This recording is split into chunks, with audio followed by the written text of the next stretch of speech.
Nation, how you doing? Come on in. Take a seat. Sit back. Relax. Put your feet up. Grab a drink. And let's talk. Say football. Y'all know what time it is. It's time to keep it real. Let's go.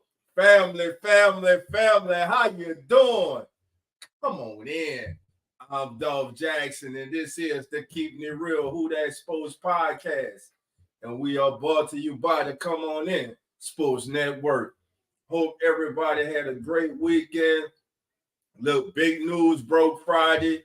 As we all know, for the first time since 2006, the New Orleans Saints offense will have a new identity.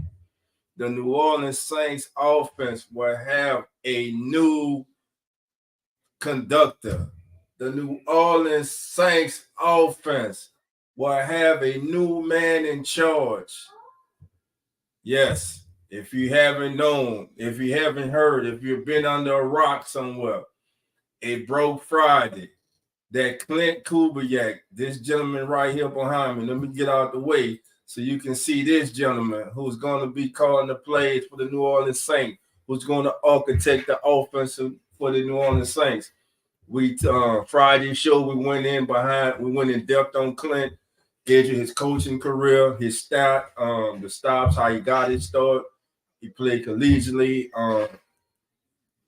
So Clint, listen, got his start, of course, through his father, Gary Kubiak, and who ironically the Saints actually wanted as their initial coach after Katrina, but it didn't work out, and thank goodness, because the Saints did get Sean Payton, and the rest, as they say, is history. But now, family, we move on to now and where we are right now. Right now, the New Orleans Saints have an opening for offensive line coach, wide receiver coach, running backs coach. Is it only a matter of time before they have an opening for quarterback coach and passing game coordinator? Will Ronald Curry want to stay aboard? Will he stay aboard with the New Orleans Saints? Listen, a move that a lot of us have been calling for. Nick Underhill broke it yesterday. Doug Marrone is out. And simply put, second go around for Doug Marrone was not good. It was not like the first time. Running game struggled, offensive line struggled. Young first round pick Trevor Penning, development. He didn't develop him. It's just that simple. So now the New Orleans Saints will be out in search of a new offensive line coach, running back coach, and wide receivers coach. We would take a look at Saints News Network for some candidates that they think that the Saints are interested in, and I believe that there is a front runner for the New Orleans Saints right now. I believe there's a front runner that everybody thinks there's a top candidate for the offensive line coach now that Doug Marrone is gone. We'll take a look at the article over at Saints News Network, written by our brother, friend of the show, family member, not friend, but family member, the one and only Mr. Ross Jackson. We'll take a look at that also. Also tonight, family, we go do our mock draft. Already did one mock draft. I'm going to do one with you. But here's the mock draft. We're going to go over this mock draft right here. Let me see if I can get this better. Let me get this. Let me do it like that. All right. That's the mock draft we did earlier today. We're going to go over this mock draft, family, see what you think of it. And then before we get out of here, we're going to do our own 7-round mock draft, start having some fun. Just want to let y'all know that, hey, we will be back every Friday. We're coming back with our Friday nights. We're returning to our Friday night lineup. So, hey, get ready for it. Keeping It Real Who That Sports Podcast. We're back, baby. Listen, we had fun at the Senior Bowl. Got a couple of videos I'm going to share with you guys from the Senior Bowl. Got an opportunity to talk to Charles Turner III from LSU. Young man acquitted himself real well, rose his stock up, and a guy whose name I didn't know and nobody knew of, but from the University of Baylor, Mr. Gabe Hall, young man shined the entire week there. Also, Jerry Rice's son, Brendan Rice. Brendan Rice had a solid week also. There are a lot of good skill position kids that were at the Senior Bowl, and from my understanding, also this previous week at the East West Shrine Bowl game also. But skill positions, but the offensive line family, extremely talented group of kids in that were in Mobile. This is a deep draft for offensive linemen. Saints need offensive line help. This draft has it. Tackles, guards, centers. Listen, you can get you a good player rounds 3 on in. Listen, this entire draft. And we're going to go over that mock draft we did because that first round pick, I don't know if you really paid attention to it, in that mock draft, if that kid's on the board when the Saints are on the clock, they better take that call and they better run. They better run to the podium. I'll let you know why. But all right, family. I see the families coming in. Time to greet the family. So you already know the doors are now open. So family, come on in. All right, he is in the house. Booker Rankin. Booker, how you doing? Come on in. My sister's here.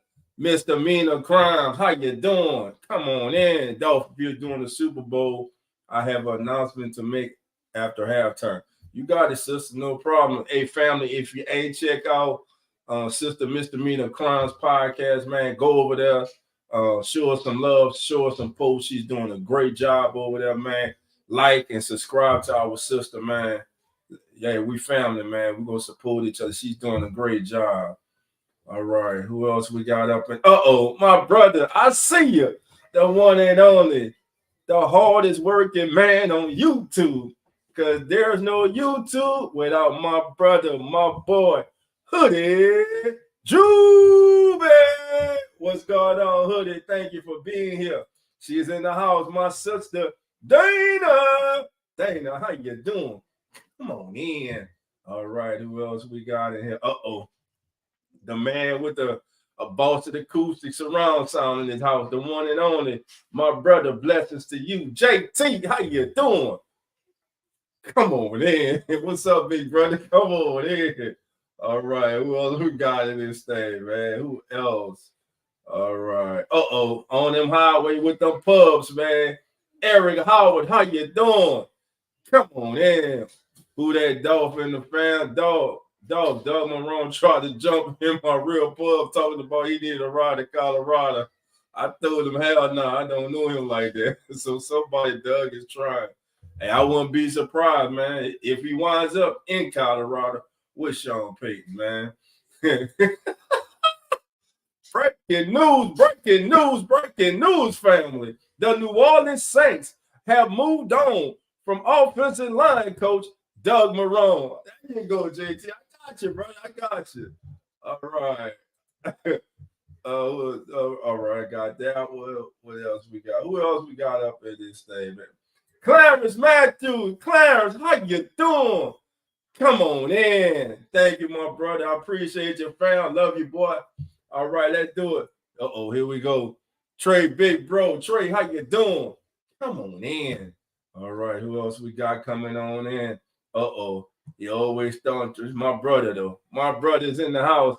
There you go. What's good with your live? J Live 504. Live is in the house. Live, how you doing, my brother? Come on in. Toward the end of the show, I'm going to open up the lines. Live, I want you on, bro. Want to hear from you. It ain't Third Rock from the Sun. It's J Rock. J Rock, how you doing, my brother? Come on in. All right, family coming in, baby. We about to have some fun. Listen, family, let's get down to it. My guy, my brother, the one and only St. John the Butler. John, how you doing? Come on in. All right, family, we in this thing. We are in this thing. There's 18 of us in here now, family. If you please, family, hit that like bell. Subscribe if it's your first time. Join the family. And listen, You know your boy saying. You see the Come On In Sports Network, so you already know. Come on in. We got room for you, baby. Ain't nothing but love over here. You don't even got to wear the black and gold. It's okay, because we family over here, baby. We family. Sometimes we go agree to disagree. All right, fam, let's get down to it. I'm going to share this article with you from the Saints News Network by our brother, Mr. Ross Jackson. Get that up there for you. All right, family. Let me get my butt out the way. There we go. Now we talk. All right, family. Report Saints look to have an eye on top candidate at offensive line coach after firing Doug Marrone. And this is a quote from Ross Jackson, our brother Ross, and this is from the Saints News Network. Longtime NFL coach John Benton, we'll look him up too, family, is reportedly a top option to replace Doug Marrone as offensive line coach. Okay. Ross Wright, a new offensive line coach, will take the sideline for the New Orleans Saints in 2024. After moving on from Doug Marrone, who held the position for the last 2 seasons in New Orleans, the team looks to already have a keen eye on his replacement. NOLA.com's Lou Johnson reports that longtime NFL coach John Benton is considered a top candidate for the role. Benton has some sizable connections with Clay Kubiak, who is expected to become the Saints offensive coordinator following this weekend's Super Bowl. That's Coach Benton right there with the New York Jets. There was Zach Wilson, looking like a deer standing at some headlights. Those connections began with working 8 seasons with Clint Kubiak's father, Gary, as the offensive line coach with the Houston Texans. Benton also spent a total of 6 seasons with the San Francisco 49ers head coach, Kyle Shanahan, between 2008-2009 season and San Francisco 2017 through 2020. Beyond that, Benton followed Mike LaFleur from the same San Francisco staff to the New York Jets when LaFleur was hired as the offensive coordinator. That gives Benton extensive experience in the combination of systems the younger Kubiak would likely bring to New Orleans. That's very important. All right. Benton coached offensive tackle Joe Staley to a Pro Bowl nod in 2017, and in 2020 sent tackle Trent Williams there as well. While his time with the then St. Louis Rams led to some high sack numbers, his offensive lines in Houston from 2006 through 2013 held up some impressive rankings, allowing more than 33 sacks in. Hold on. All right, let me start that again. I read that. While his time with the then St. Louis Rams led to some high sack numbers, his offensive lines in Houston from 2006 through 2013 held up some impressive rankings, allowing more than 33 sacks in the season just twice. He coached good performances in San Francisco during the 2019, 2020, and 2021 season as well. And from the run game, it was a roller coaster in Houston with top 10 and sometimes top 3 finishes in rushing yards from 2010 to 2012, but also bottom 10 finishes in other seasons. While in San Francisco, the 49ers have ranked number 2 in rushing yards in 19 and number 17 in 21. His Jets offensive line, where he was also run game coordinator, was not as successful.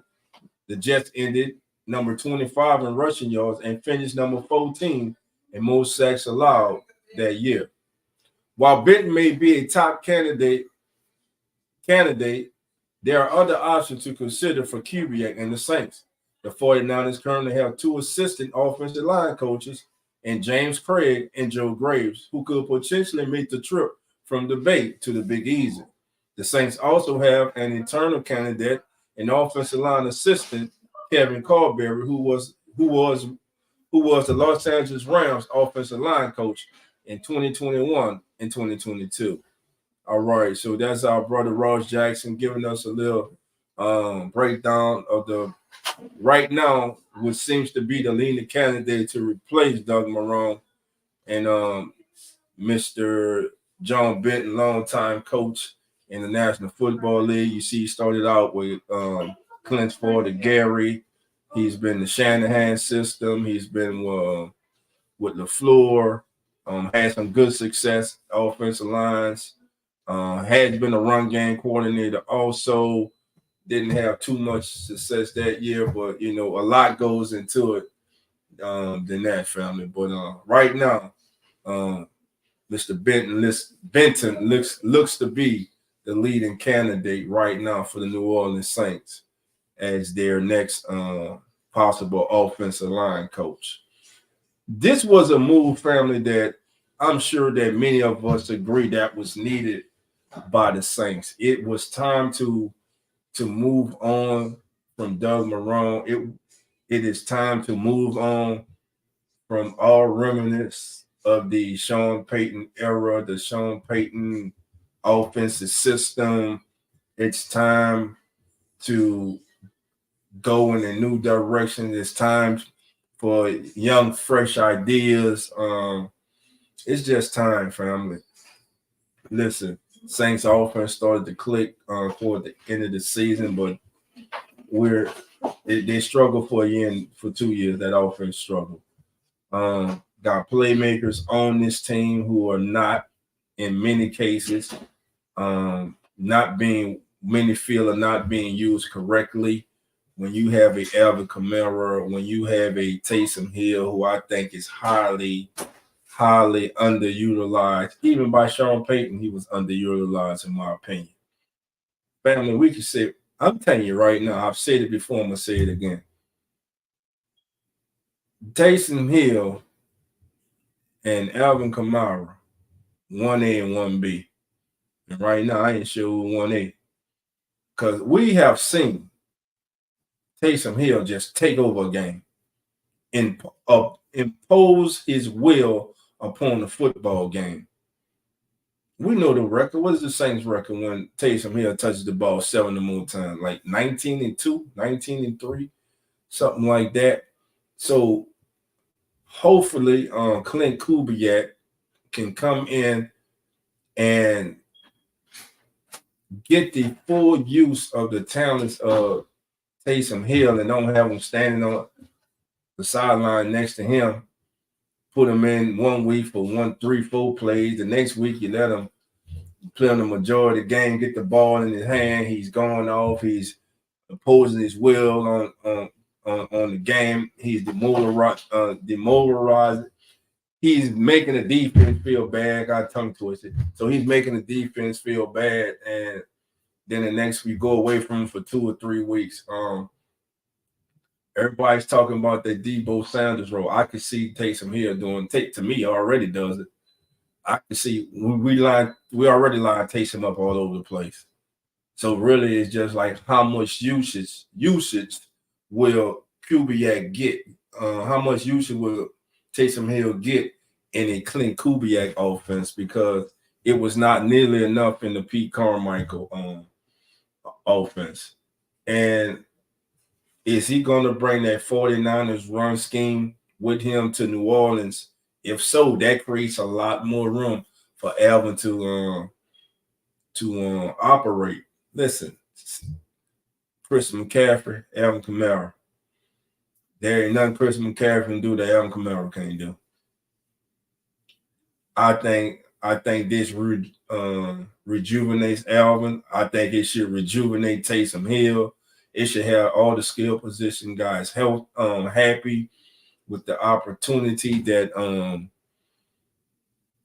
with the scheme that Clint Kubiak is going to bring in. And I mean, I can't wait. And that zone run scheme that I'm anticipating him possibly bringing in. I think, listen, Hill and Kamara, man, to me, those are it starts with those two guys. Not only we know what they can do with the ball in their hand, but not just running the ball. You can split these guys out. You can put them. It's like having another receiver on the field. You can split these guys out. Of course, young and then the youngsters on the outside, Chris Olave, Rashid Shaheed, who is not a one-trick pony, who who is a good route runner, can do more than just take the top off the defense. Hopefully, we continue to see the emergence on an even bigger scale this year of one A.T. Perry. Do the Saints go in the draft and get a young wide receiver, let's say like Flawless Pearsall, a young good who may be the best route runner coming out. I know he's one of the top route runners coming out of college. Saw this kid up close and personal, very good route runner. He's quick, elusive, he's faster than you think. I'm curious to see his 40 time next month at the combine. But yeah, family, that's what I'm looking for. Sister Misdemeanor Crime says, hopefully Kubiak will bring a new coherent offensive system instead of no fun one that calls plays willy-nilly. Yeah. And I agree. We agree with this. Hill and Kamara should be the focus of this all. It should start with those two. 41 and 7 should start. That's what his offense should start with. That's who it should start with. All right. All right. Let's see. Who else we got came on in? Let's see. Eric came out the Trey, Big Bro says, I'm optimistic about the changing of the guard with our offense and coaching staff. Remember when the season ended, family? I told you guys, like, we knew what it was obvious that Dennis Allen wasn't going. Well, you can't fire the man after he won 9 games, despite should have won more than that, should have won the division. But that's over with, done with. But I told you guys that don't be surprised that if there were going to be change, there were going to be big changes on the offensive side of the staff and the coaching department. It wasn't only going to be Pete Carmichael. We got the running back coaches now. He's going to the Giants. They got rid of Cody Burns, the wide receiver coach, which was a surprise to a lot of us. But word is that they had their reasons. I don't know. Right. And now a position that everyone has been screaming for a while now is offensive line, because there's no sugarcoating words. There's no putting it away that it sounds okay. Doug Marrone this time around failed. He failed to get the best out of that offensive line. He failed to develop the young talent. He failed to develop Trevor Penning. He failed to develop Nick Saldiveri. Hell, I think Nick Saldiveri may have gotten 12 to 18 snaps all season. Trevor Penning gets benched, gets buried on the depth chart. You got people like Cam, the tackle Cam, not Cam Robinson, Cam, I know this Cam. He comes up, you getting him. They're putting him out there. They're putting Garcia out there. They're putting Landon Young out there. They're putting everybody out there but Trevor Penning, man. I knew the kid struggled at the beginning of the season, but you knew when they drafted him that he was not a finished product, and there was a lot of things that they need to work with him on, mainly his technique as a pass blocker. And so as a head coach, as the offensive line coach, you're supposed to develop those guys. As a coach, you're not only supposed to just come up with X's and O's to put your players in position to be successful. You're also supposed to develop the talents of those players. And Doug Marrone did not get the job done in developing the talent of this offensive line. Now, I can go back to last year and say, okay, Cesar Reeves had his best season of his career. Okay, but Cesar Reeves regressed this year. He regressed this year.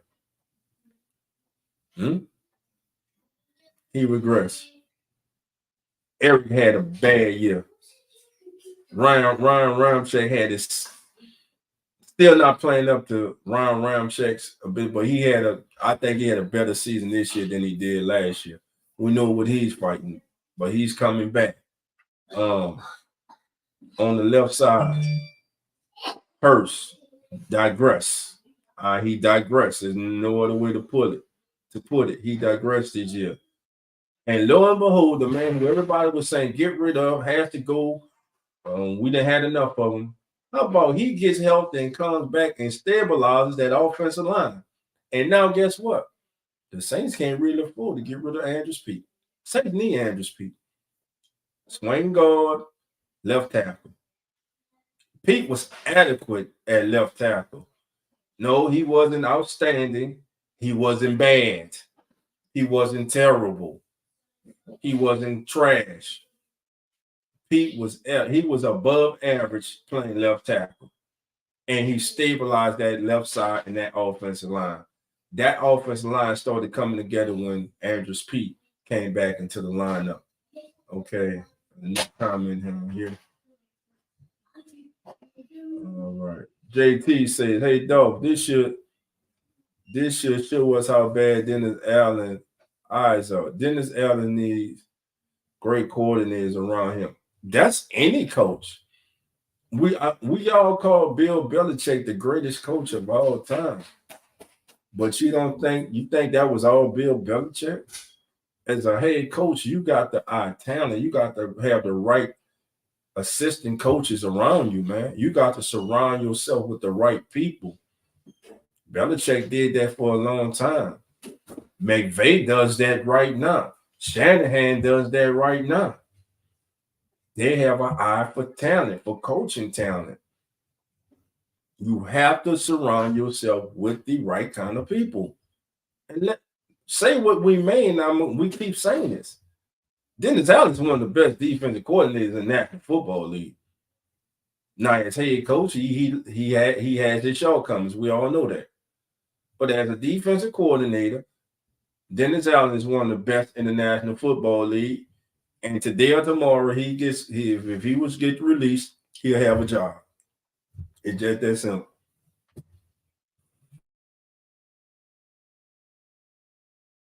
Yeah, cool. All right, family. St. John says, can't afford Pete to walk. Crazy times. Listen, I mean, I got flack from everybody. I ain't really want Pete to go because I knew the value of Pete. I love Andrews Pete to stay here, man. No, I think he moved on from James Hurst. I just think that his game has declined the last 2 years. You got young Nick Saldiveri. You got Trevor Penny, who they must develop. They must develop Trevor Penny. They have to see what they have in Trevor Penny. Then you got this year's draft that is loaded. I repeat, it's loaded with good offensive linemen in this draft, man. Some are going to need a little bit more than others. But listen, this draft is really good with offensive linemen. And I think the Saints should at least bring in 2 to 3 offensive linemen in the draft. Y'all call me crazy if you want. 2 or 3 offensive linemen in the upcoming draft, I'll be fine with. We know the Saints are going to need an edge rusher. Maybe we double up an edge rusher. I think they can use another interior defensive lineman. I definitely think that the Saints need to, in free agency and the draft, need to address the linebacker position. DeMario's not getting any younger, though. He looks like he's aging backwards. Then you have Pete Warner. We know, listen, cousin Pete, he's hell when he's well. So, and cornerback, the big elephant in the room right now, what are their plans with Marshawn Lattimore? Again, I think it would be a colossal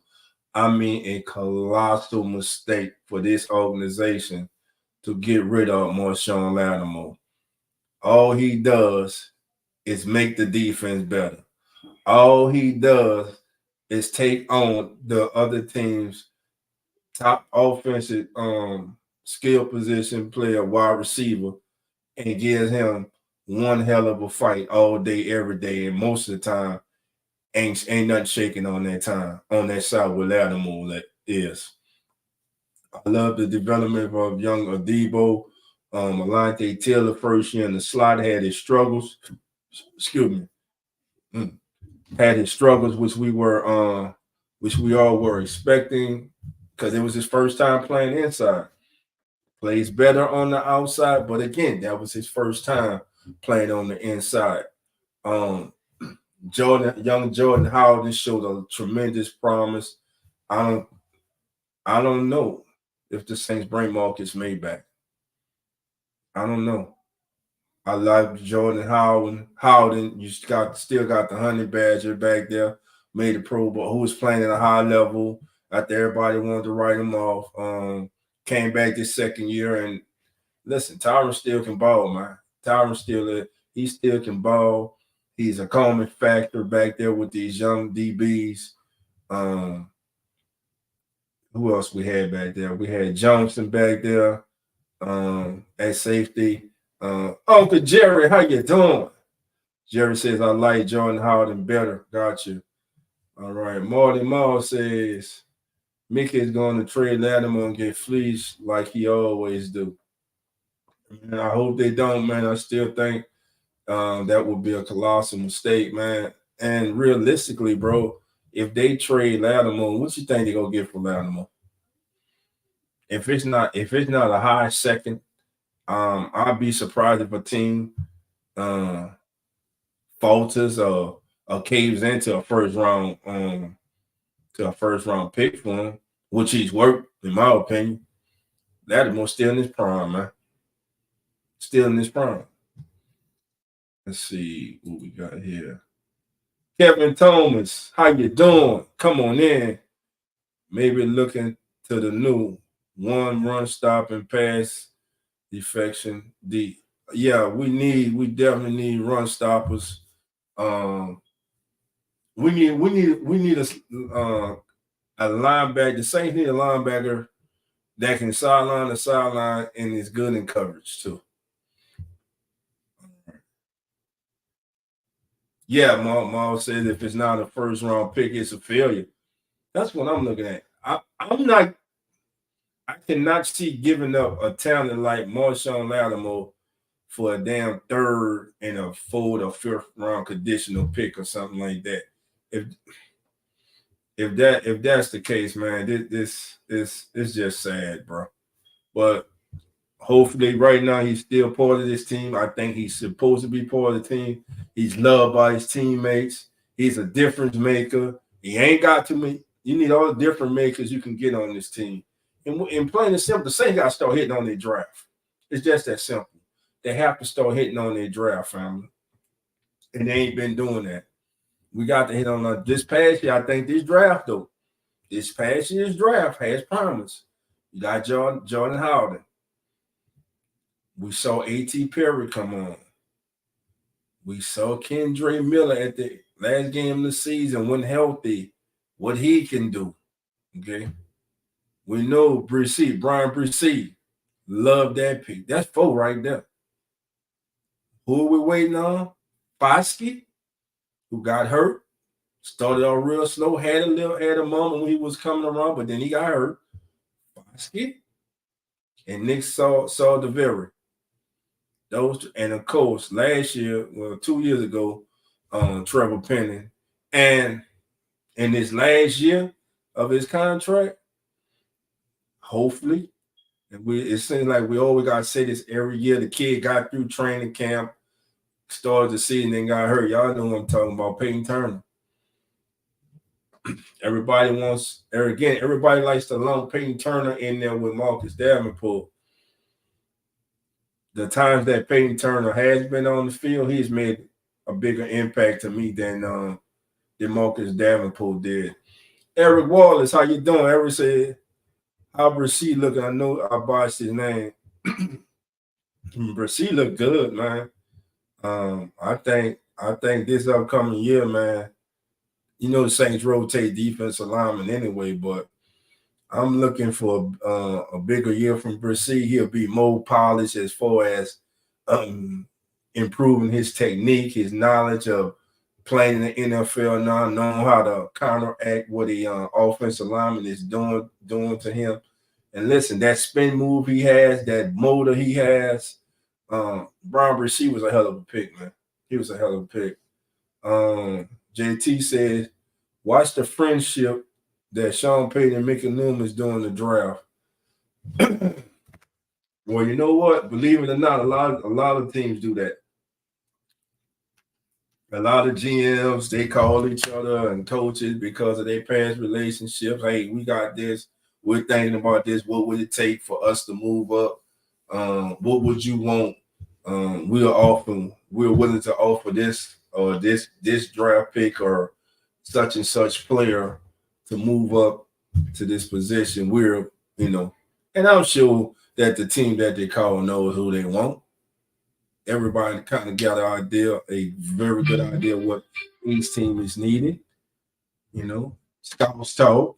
They're around each other. They're going to the same workouts and everything. So we know how that go. All right, fam. I'm about to put the link in the chat for anyone. Oh, here's what I want to do. Before I do that, I'm gonna do, fam. I'm gonna share an interview with you guys that I privileged to do at the Senior Bowl with LSU offensive lineman Charles Turner III, and also we'll hear from Jerry Rice's from Brendan Rice, wide receiver from USC, and I want to see if you guys kind of get the same idea when you look at him that I do. And we'll also look at the kid that I think helped himself the most, the young defensive lineman from Baylor, Mr. Gabe Hall. So we're gonna let's start off with the Charles Turner III. We'll start off with his. Give me let me get that up there for you, family. We'll start off with his, and then some more of your comments. Then we'll open up the lines. Then we'll finish with the mock draft. Get J Live in here, get Jerry, JT, and whoever else would like to come on. All right, family. Let me get this up there for you.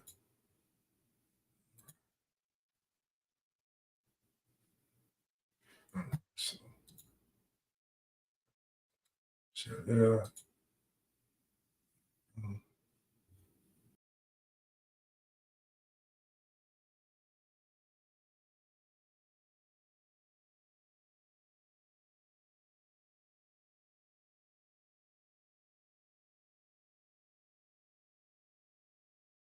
You were looking forward to going up against? Yeah, I believe I've answered that question, but McKinley Jackson and T Sweat. Charles, if you had to scout yourself, if you were one of the scouts today, what would be the one thing that you would be looking for from yourself to show the scouts that you can do? Play all three interior, guard, center, and left guard, center, and right guard. Anchoring, stability, and point of attack and keeping my hips on target. So with these first 2 days, how you feel you've been doing? I feel like I'm doing good these first 2 days. Me personally, I feel like I had a great 2 days. Thank you.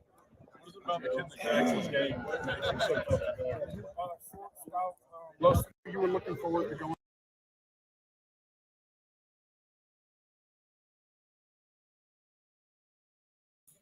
Young man had a good week, family. He had a good week of practice. Versatile. He played center. He also played left guard and right guard. Held his own. Good knee bend. Good anchor. If he did get beat, he was able to re-anchor. Listen, sometimes he got beat. Sometimes he didn't. He pretty much he had a good week. I'm gonna tell you that the kid had a good week. And I'm right now. I'm looking at him going from anywhere between rounds 4 through 6 right now, and depending on how the rest of his workout goes, how he does at the combine, late third. But right now, I'm gonna say anywhere between rounds 4 through 6 for Charles Turner III from LSU. All right. Purple Marcus say Sean not even on the team, but Mickey will be Mickey. Gotcha. Let's see who else. OG said I'm watching Raw. I hear you, bro. Go ahead, Raw trying to get good again. I hear you. Yeah, man is That's crazy, man. If y'all didn't hear, Vince McMahon, the longtime chairman of the WWE, is under investigation for sex trafficking, man. Wow. Kidder 96, how you doing? Come on in, says, I sure hope for the Saints to take on the Dolphins during either the preseason or the regular season.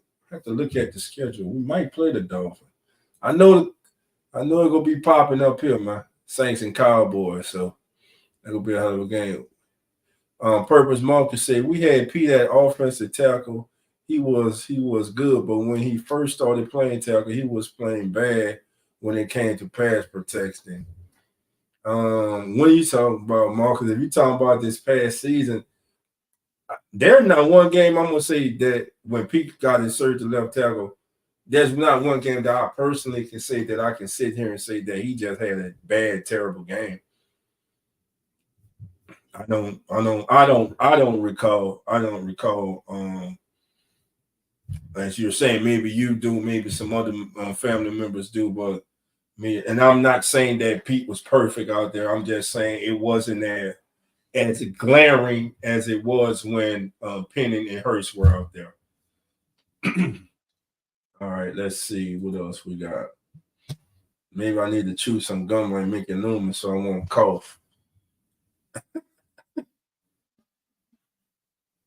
All right, every time about that. All right, family. So here's what we gonna do. We go Sydney Cox, how you doing? Come on in. Sydney say, what up? I stay in Mobile. Happy you had a good man. Sydney, I had a great time. Had a great time out there in Mobile. Definitely looking to getting back out there next year for the Senior Bowl, man. Got a couple family members that go come who also have their own podcast, and they go try to get out there with me. I'm talking about Jay Hits and C Rob from the Hit Zone, our family members. They cover everything with the Dallas Cowboys, Texas Longhorns, Dallas Mavericks, as well as in the entire NFL, NCAA, and NBA. All right. Mr. Meaner is putting up the thing. She says, this is the schedule, Kidder 96. 2 weeks against our division and all the teams in the NFC East, all the teams in the AFC West. So we don't play the AFC East, plus Green Bay, the Rams, and Cleveland. Thank you, Mr. Meaner. All right. Hey, yeah, Sydney. It was fun, man. Believe it or not, Sydney, I didn't get a chance to literally get downtown Mobile, man.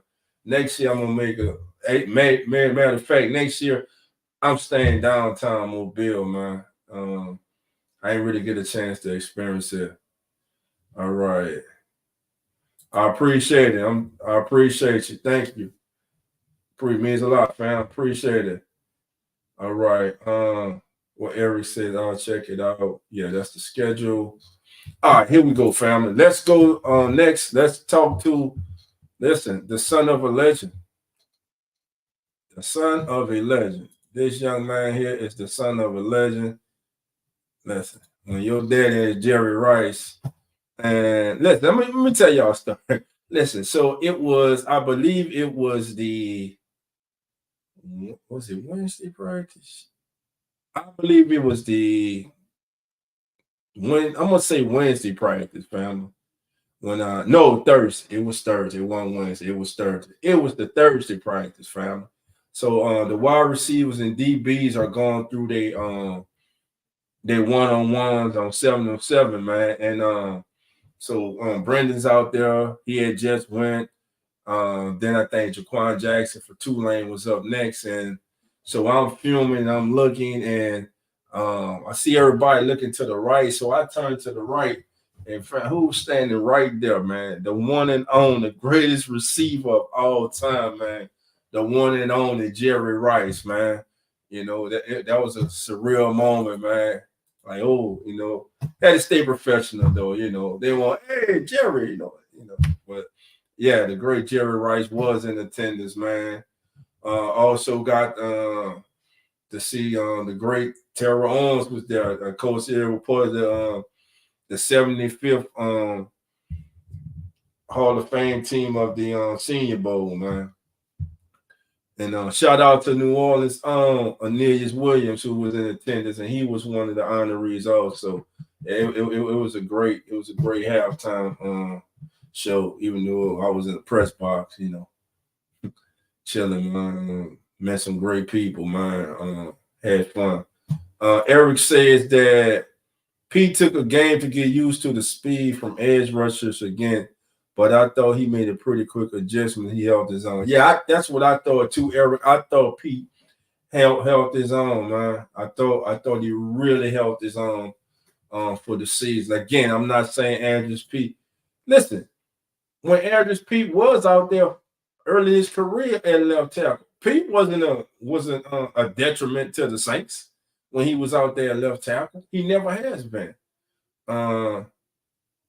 That's right. Yes, that's right, Mr. Mina. Aeneas, Uptown, Carrollton, 17. I grew up right down the street from Aeneas. Nickname. They call him Nikki at home, baby. We call him Nikki. All right, family. So let's hear from Brendan Rice, son of Jerry Rice. This is Brendan Rice. He was being interviewed, and I got on in there. Let's see if we can hear from Brendan. Put a one in the chat. Quarterback. Got Steve Young out here, huh? Basically, sure. Man, hey, he was just working on it 24/7. So you gotta go ahead and work on it. Who's been your favorite cornerback to line up against you? Kyrie Jackson today. I've been watching him from afar already, and I think he's the best guy out here. What do you offer the NFL team? Work a dog that's going to go get it day in and day out. Somebody who's not going to be just happy with or being content with just getting to the NFL. We're chasing legacies here. We're chasing Super Bowl. I'm pretty sure you're about to come show me something in a second. Stop sleeping here. What are they going to say about you? He's a worker. Shoot. Rolled my ankle today, came back, finished off the day because I knew that we were down the receivers. And plus, this is an opportunity and really show scouts and showcase what you can do. Yeah, there's like 400 scouts and coaches out here. There was only 4 receivers on my team today. That's true. So you better be out there. That's right. How do you handle that scrutiny of all those eyes? Being in the present moment, living in the moment, that makes the moment too big. Yeah, what were some of your favorite players growing up? Growing up? Oh, man. Larry Fitzgerald, man. Megatron. Freaking Randy Moss. I'm not going to say my dad. I hope he does. Yeah, I'm not going to say those type of people, man. Larry, you got a worker right there. You got the Mike Evans, straight ball hawk, don't matter what it is, where it's at, come down with it. And you got players like freaking, who else I say? I said all these people. Yeah, you got Percy. Yeah. What is your off-season workout like? I train like 3 or 4 times a day. Nah. I respect everybody, but this guy here went to ask me the kid about his diet, he stayed, and I'll be about 2 I could tell the kid was like, dude, really? Chicken, rice, vegetables, zucchini. Yeah, that type of stuff. What about your cheat day? What's that? You don't cheat. You pay money. All right, guys. Thank you. And you heard him say, guys, I'm not going to say my dad. I know y'all want me to say my dad is my favorite wide receiver, girl. I'm not going to say my dad. You know what I'm saying? I'm sure he admires his dad. He know who his dad is, what his dad accomplished. He's no clown, And but let me tell you, this is one of my favorite players from this entire process. Gabe Hall, this young man here from the University of Baylor. Again, going into this process, I hadn't heard of the young man. Little research, we found out that he was ranked like number 249, number 250 by Daniel Jeremiah as the prospects, as the rankings of the prospects for this year's draft. From the very first whistle of O-line versus D-line for the national team, he was a problem. For every lineman he lined up against, he was a problem. That young man came there on a business trip. And damn it, he left. I'm telling you, he went from 250 and he's top 150 now. I'm telling you, he played the 3 technique. They also had him rushing at N2. He like the first day, man, he was whooping them with that swim move, man. Nobody could block him with that swim move. He had that get up. He was getting low under the lineman, under their pads, man, driving. He was snatching and releasing. Then the next day, the first rep, it was kind of like I'm gonna say it was a stalemate, but then it was like, okay, everybody, you could hear a lot of scouts and a lot of people, reporters and everybody saying, okay, they're ready for that swim move. What did he go do? So he went from the swim move. He had a second move, third move, even threw a spin in a couple of times too. This young man, he'll keep an eye on this kid in the draft process. Interested to see what he runs in the 40 at the scouting combine. Again, this is Gabe Hall from the University of Baylor. I was able to catch up to him right after the game. Let's hear Mr. Gabe Hall from the University of Baylor. From Baylor University, Gabe, first of all, congratulations on a very good week. I've been watching you since the first whistle. Now, when you came, Daniel Jeremiah had you ranked as the 250th prospect. I'm going to say it right now. You made yourself some money this week, my friend. Man, love your explosiveness. Love your get off, your non-stop motor. So when you came here this week, what was the one thing that you want to prove to the scouts and all the naysayers? That my effort is there. You know, I got like a lot of strength, a lot of speed, a lot of explosiveness, but I'm going to show them that my effort stands out.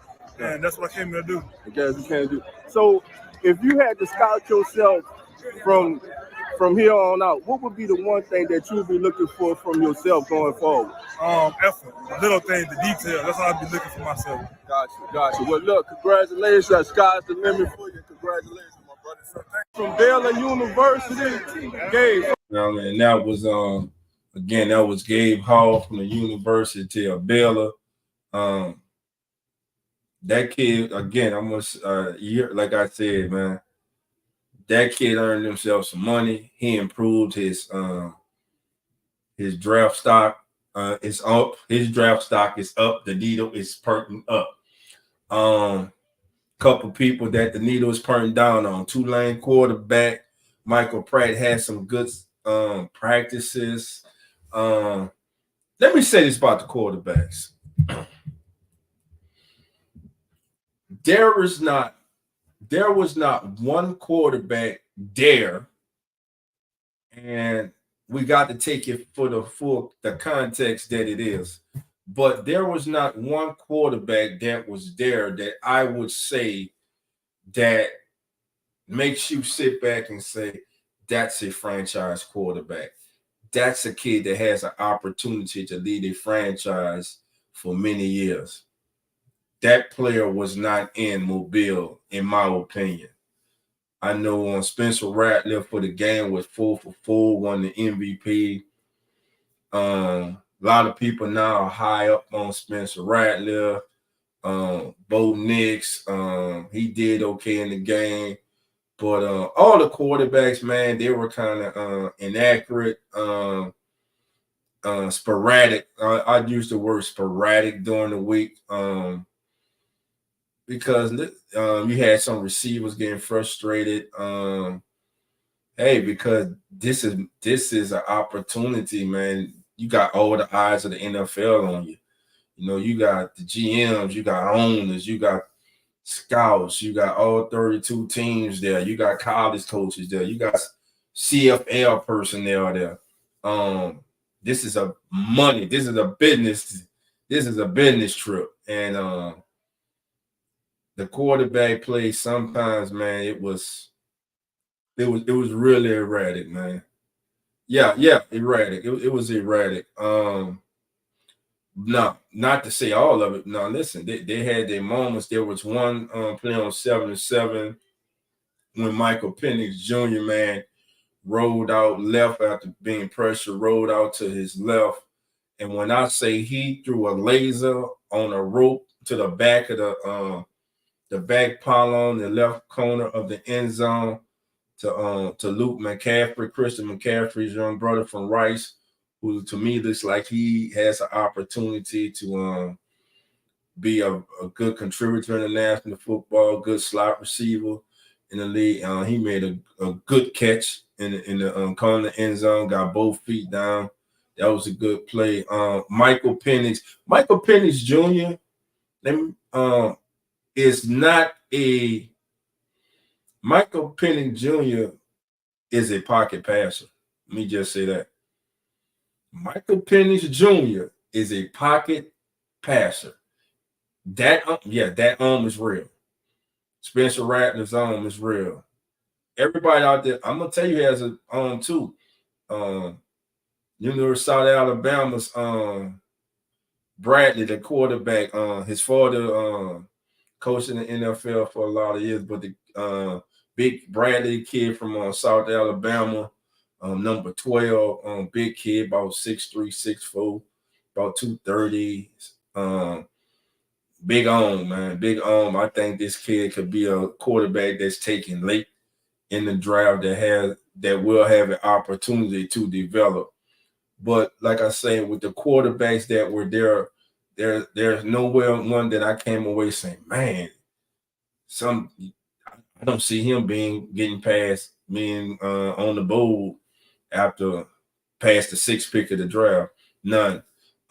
Someone who didn't help themselves to me in the practice or in the game, man, is Sam Hartman from Notre Dame. But again, we got to keep all this in context. They had only 3 days of practice. They're working with receivers they're not familiar with. Receivers are working with quarterbacks they're not familiar with. I'm sure when everyone has their pro days, they're going to be back in their comfort zone. They're going to know, receivers are going to know where they like to throw the ball. Thank you, Eric. Gus Bradley's son, where they like to throw the ball, what the quarterback likes them to be. He's going to know where the receiver likes the ball at on a certain route. So then we'll get those pro days, and you'll get everybody starting to, like it happens every year. Somebody's going to get blowed up during this draft process. And they're going to listen. You're supposed to look good at your pro day. It's set up for you to be successful. If you have a terrible pro day at your school that's set up for you to be successful, that's a red flag. Everybody should have a good day. Now, as far as was there a first round quarterback in Mobile to me? No. Those quarterbacks in Mobile, I'm telling you now, if a team picks any one of them in the first round, anywhere near the top 20, it's a reach.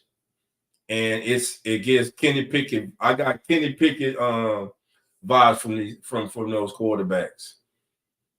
I'm telling you, that's what I got. I got Kenny Pickett vibes for those quarterbacks. Tulane's Michael Pratt, was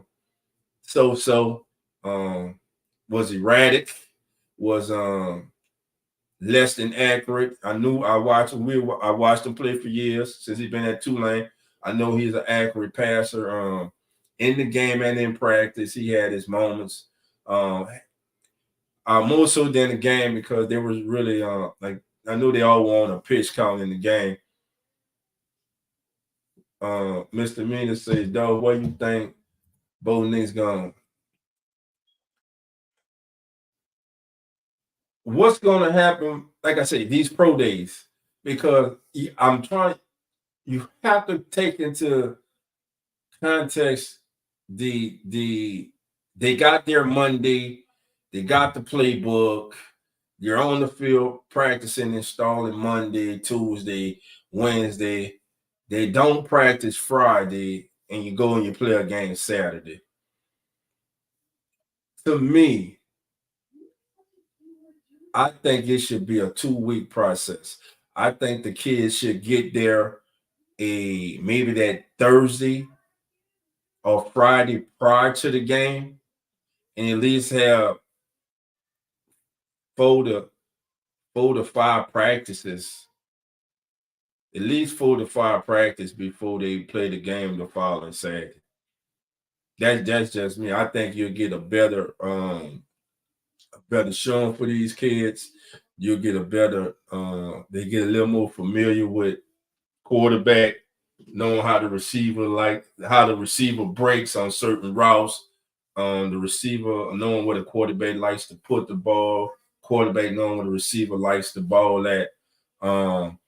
I think now listen, the Senior Bowl is great. It's a great event, and you can learn a lot from watching these guys 7-on-7.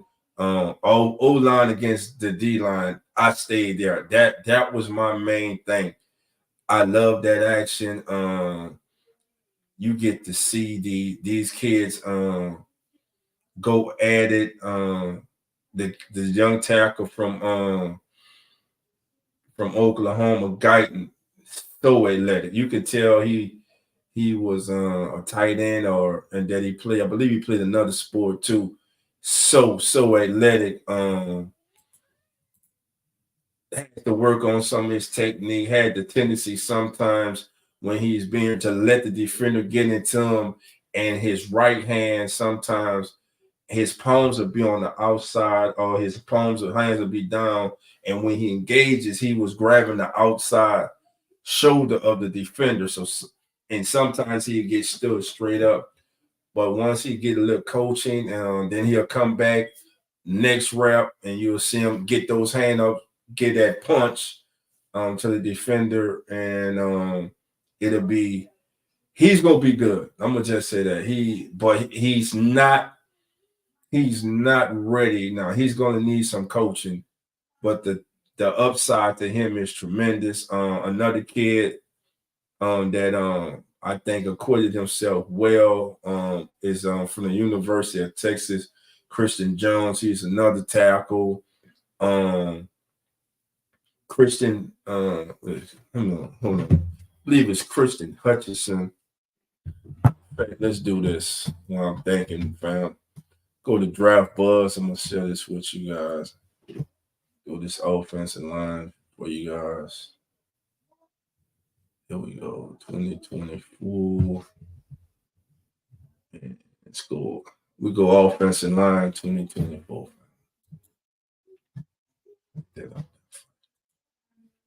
All right. And there we go. All right. These are the offensive linemen ranking. Now, let me just say this. If this kid right here, Talisi Fuga, if Talisi Fuga is on the board at 14, the Saints need to run up there and run the damn code up there. I'm telling you right now, not one time, not a one, while I was watching him, not one time did I see this kid get beat. Not one time. Not one time. And when he gets his hands on you, when he got his hand on the defender, that was it. It was over. It was over. He was extremely impressive. He was the best offensive lineman there, hands down. Talisi Fuga from Oregon State, best offensive lineman at the Senior Bowl. He's 6'6", 334 pounds. Let me see who else was there that stood out to me. A lot of people in the mocks have the Saints taking J.C. Latham from right here from Alabama. Let me see. I'm gonna tell you. Now, another intriguing player also is Patrick Paul here. Patrick Paul, big kid, 6'7", 333 pounds. I heard some people say that he didn't lose a rep. I watched him. He lost some reps, but he won more too. Has the tendency, and we all know when it comes to offense, defense, and lineman, low man wins. They're already 6'7". He's 6'7". Guyton, I believe, is 6'5", 6'6". Also, and so with those guys, you want to see their knee bend, and you don't want them to overextend when they're trying to punch have their shoulders over their knees and lunging and thus the defender's able to take that home and just go around them, man. But Patrick Paul, he was very athletic. He was good. He had a good week in Mobile. He did an excellent job. Also, who else stood out, fam? Well, I'll let you know. There was one more. Guards. Let's go to guards. These are tackles. Let me go to the guards because at the guard position, it was. Well, that's all open. Let's see. Let's go tackle. Center. Oh yes. I don't think Jackson Powers Johnson will be there past. I think he goes in the top. I think he goes in the top 17 of the draft. Very good feet. Small player, good anchor, good strength, good balance. Just a very good football player. Very good center. They did work him some at guard. Health is on at guard also. Yeah, so Jackson Powers Johnson from center from Oregon. Look for him to go off the board anywhere between the first 18 picks, family. Again, this draft, and you'll see as we go through and you go through the draft process, this draft is loaded. I mean, it's loaded with good offensive linemen, good offensive line prospects. All right, fam. So here's what we're doing. I'm about to put the link in the chat. And we're going to go ahead on and we're going to do this, do our 7-round mock draft. Then we're going to get on out of here for the night, family. All right, so let me set it up. We'll go 7 rounds. And then we go, no, thanks. All right. 1 second. Mr. Mean says, Paul big enough to fill 2 spots. Yeah, like I say, he's going to need some work on technique, but hey, once he gets into an NFL camp, get good NFL coaching, he's going to be fine.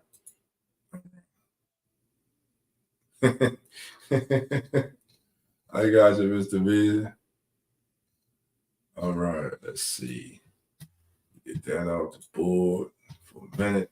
Put the link in the chat. Anybody want to come on? All right.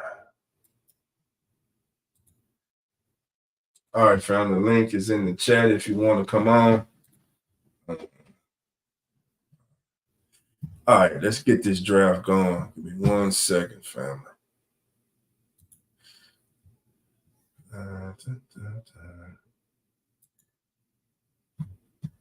We draft. All right. All right, family. Here we go. All right, here we go, family. Our first pick is up. We're in the first round. And hey, we're going to do this together. All right, fam. So here we go. Let me know your thoughts here. All right, we are being offered what? We got one off. The Colts are offering us to move back 1 pick to 15 this year's draft. And they're offering us their 2025 second-round pick for our pick 148 this year. All right, family. What do y'all want to do? Do you want to accept that trade or not? Let me know. Mr. Mean the Crowns, would you, Eric? Who else in here? If you want to accept it, put on reject. All right, I got 1 reject that trade. So you don't want them 2? You don't want to move back 1 spot and pick up a 2 for next year? That way you have 2 2s for 25 to move back 1 spot? All right, we got 1 vote. Mr. Mean says rejected. Eric, what's yours? Both Erics. Jerry, who else in here? Marty Mall, Trey, big bro. Trey, what you say? Jerry says rejected too. Do y'all okay? Hold on, let me see. Listen, we picked 14. We one pick. You move down one pick, you pick up an extra 2. You pick up an extra 2 for next year. And to move back one pick and you give up the 148 this year. Hey, but y'all say reject it. I'm gonna reject it. Let me make sure.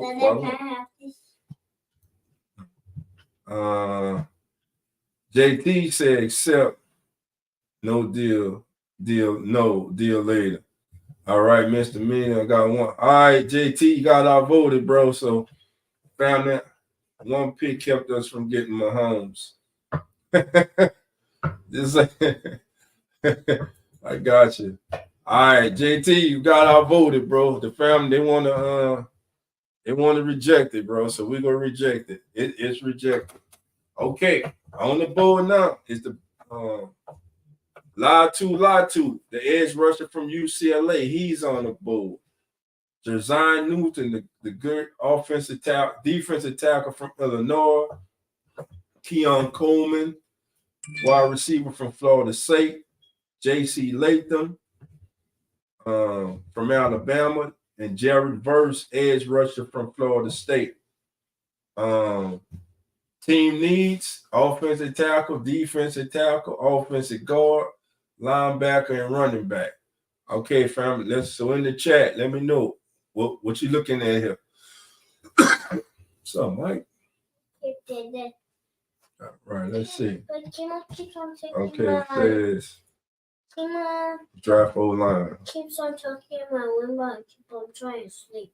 All right, hold on. There you go. Hold on. Go ahead and let's go lay down, bro. All right, I'm gonna tell him. All right, tell the daddy say let you go to sleep.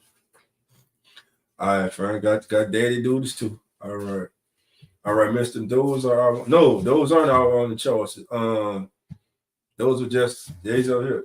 These right now we're at 13, and like 2 is on there. We got quarterback. J.J. McCarthy, Nate Wiggins, Chop Robinson, edge rusher from Penn State. There's Talisi Fugai from offensive tackle from Oregon State. I'm telling you not. That's why I grabbed. You got big defensive tackle from Texas, Byron Murphy. You got this kid here, Quinyon Mitchell, was a dog in coverage. He was a dog. Cornerback from Toledo. He was the best DB. He was up there for Senior Bowl practice MVPs. Fam. That kid was nice. You got Brian Thomas Jr. from LSU. Amaris Mims, the offensive tackle from Georgia. Tyler Guyton. Cameron Kitchen, the safety. Graham Borton. Guard. We open right now. So what y'all feeling right now? The needs are off. The top need they're showing is offensive tackle. The second need is defensive tackle. And the third need is offensive guard. So they're saying everything dealing with the trenches, the Saints need. So what are we feeling? Talisi. Yeah, that's what I'm gonna go with. I'm gonna go with Talisi. All right, where is he at? Yeah, elite power, elite explosiveness, much more refined and much more actionable as a day one NFL starter than he gets credit for in the run game, maximizing his power component with sharp angle awareness, urgency, smooth hands, flexibility, and finisher's mentality. Guess what? We're going to finish in New Orleans, man. We got a new offensive line coach for you. All right. Our next pick is pick 45. Let's see if we get in the buzz here. Let's see what they give us.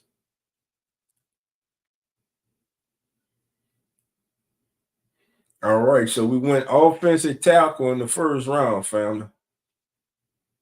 Now we hit round 2.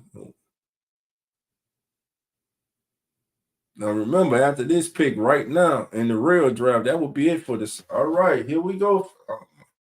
We got one offer here from the Vikings. The Vikings are offering us picks 108, 129. They're offering us their second and third round pick in 2025 for our 45th pick, current pick, and our 229th pick. What say you, family? Accept, reject, or counter offer. We can't make a counter offer.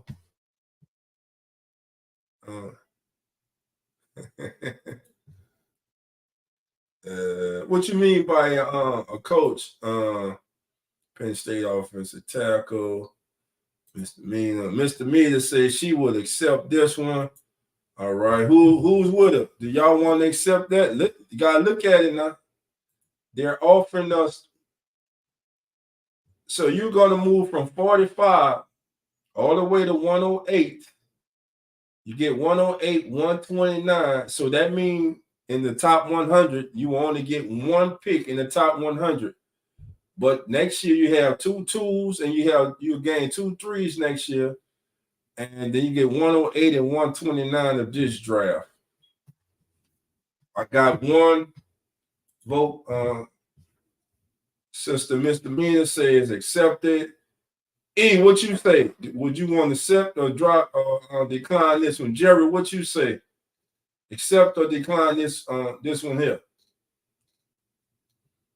Let's see. Okay.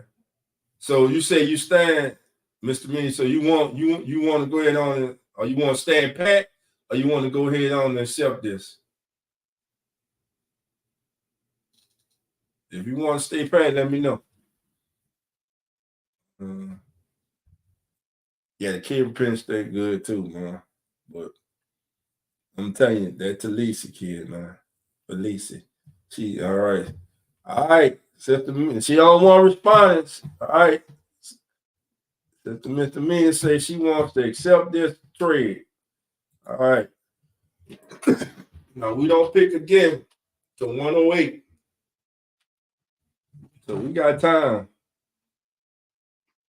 And remember, right now, we got one pick in the draft. Second round's going to pass us by. Third round's going to pass us by. Forward round, we might get something. Well, in this draft here, we got 108. So let's see.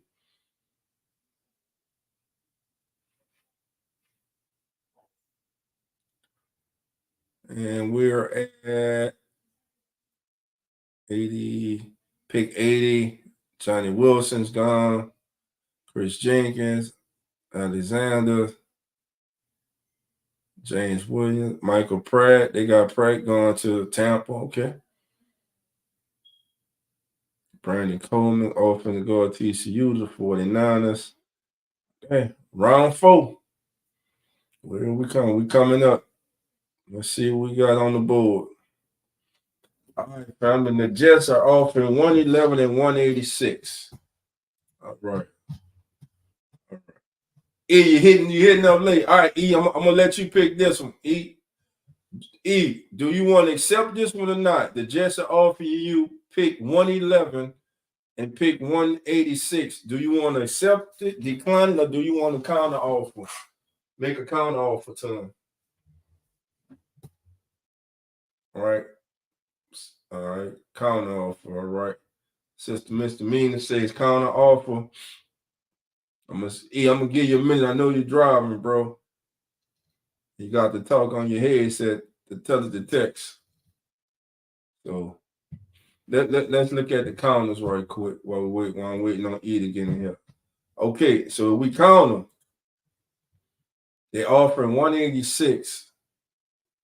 They're not. What do you want to try to get?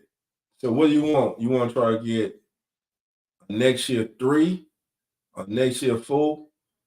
How about let's see if they give up a 4 for next year. Let's just see. Damn, they're gonna wind up accepting that. I know they is. Watch. Nope, they declined it. Wow. All right. They still on the phone. All right. What other picks do the Jets have? Here we go. They have, these are their picks in their draft. They have 180, 113. They have 252, 253, 256.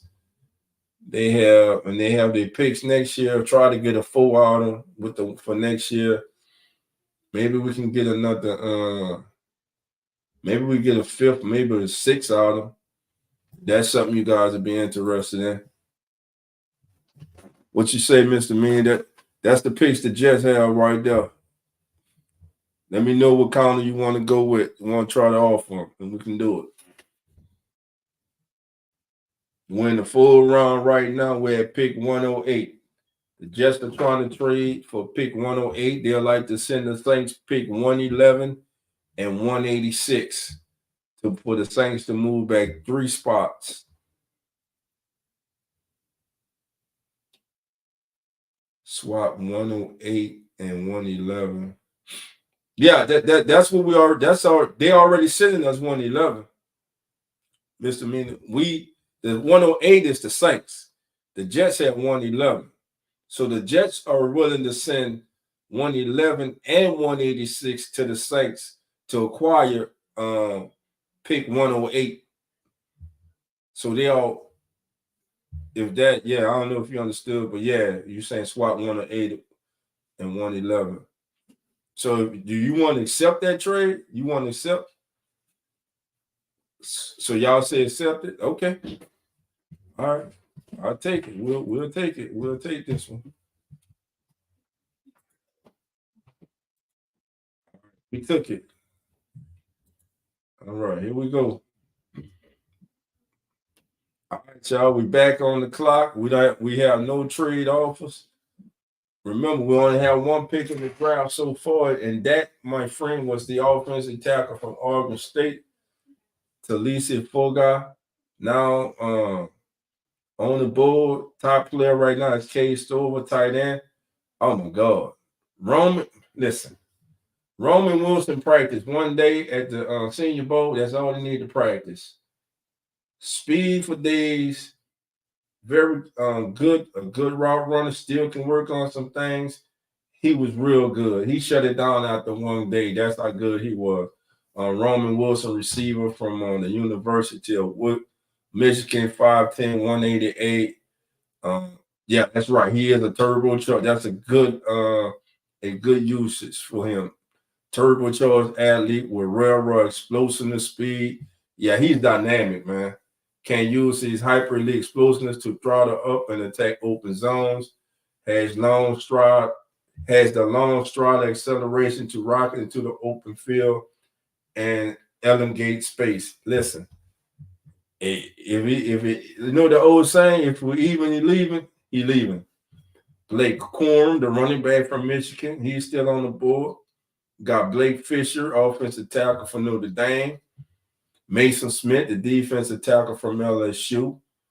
Milton Wright. You got Malik Washington from Virginia. Let me see how I get on Malik. Malik Washington for Virginia. Let me see if I can get on Malik. All right. Malik Washington. Give y'all a little something on Malik Washington.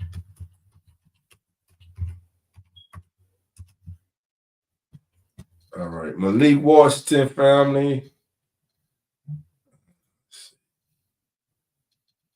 I know this year he played in the East-West Shrine game. They say that he consistently separated from coverage and made plays on the ball. It was a continuation of a strong campaign for Washington, who recorded 110 receptions for 1,426 receiving yards and 9 touchdowns in his long season at Virginia.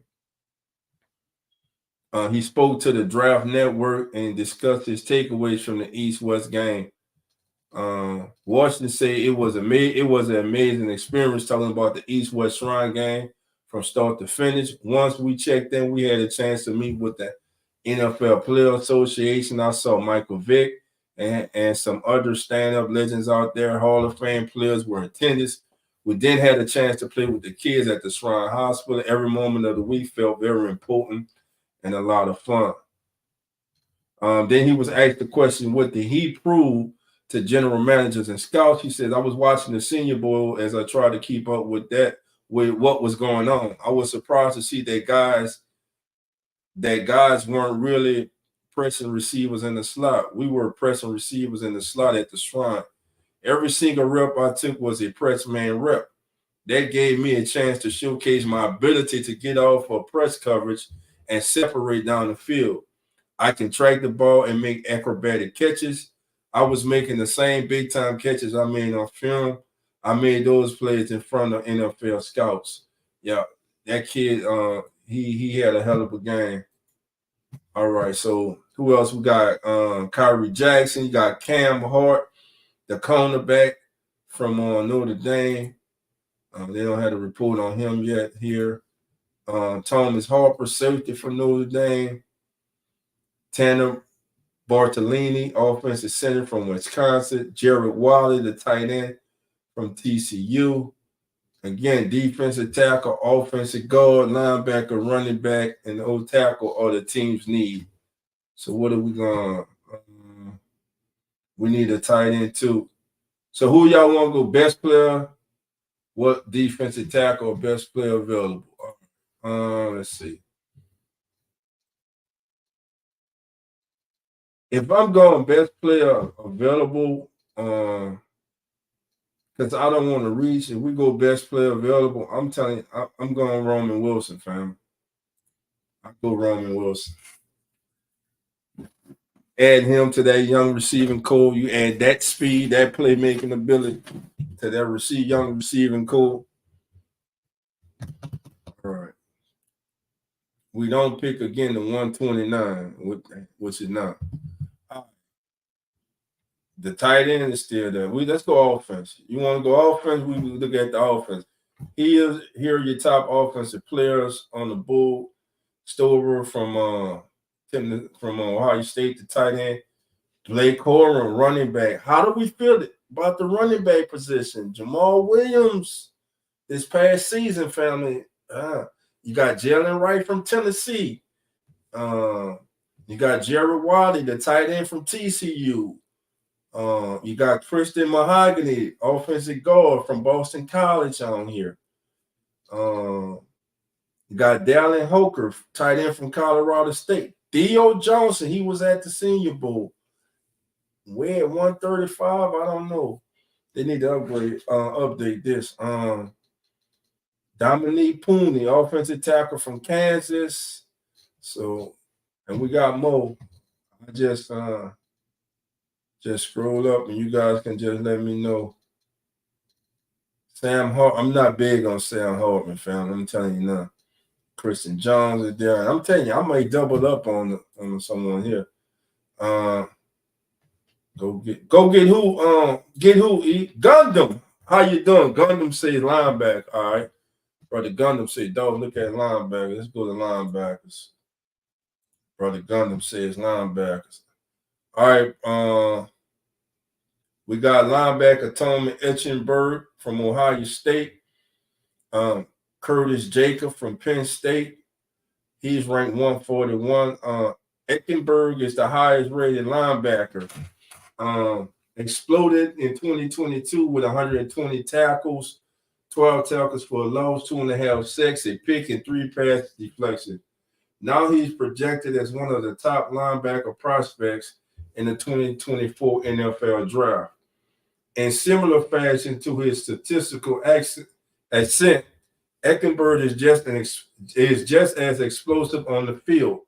At 6'2", 235 pounds, he can erupt through gaps, closing ground easily in pursuit, and he plays with a red-hot motor from snap to whistle. Sounds like a player. So Gundam, how you feel about Tom Eckenberg? Is that someone you'd be interested in? You want to go through? Gundam said, yes, sir. All right, you got it. You got it. All right, brother Gundam, I'm gonna let brother Gundam pick there. So we're gonna get Tommy Eckenberg there in the full round. Now we got picks 148 and 166 in the 5th round. and we on the clock. All right, you got a trade offer, family. The Vikings are offering picks 155, 227, and 229 for pick 148 and pick 200. Do you guys want to accept or do you want to reject? All right. Gotcha.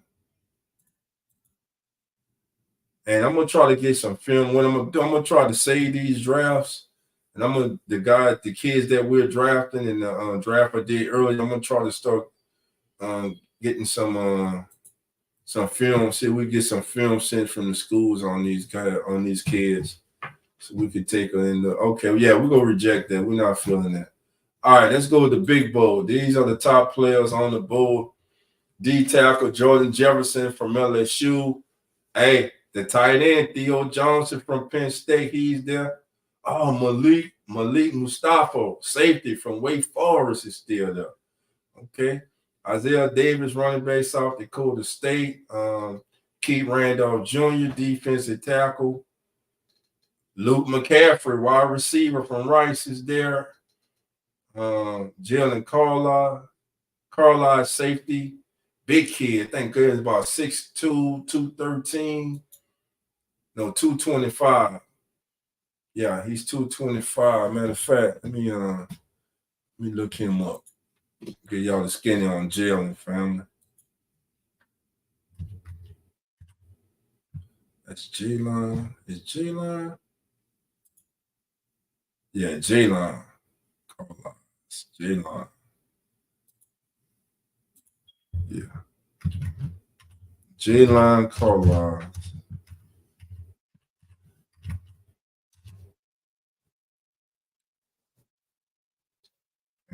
Nothing on in there.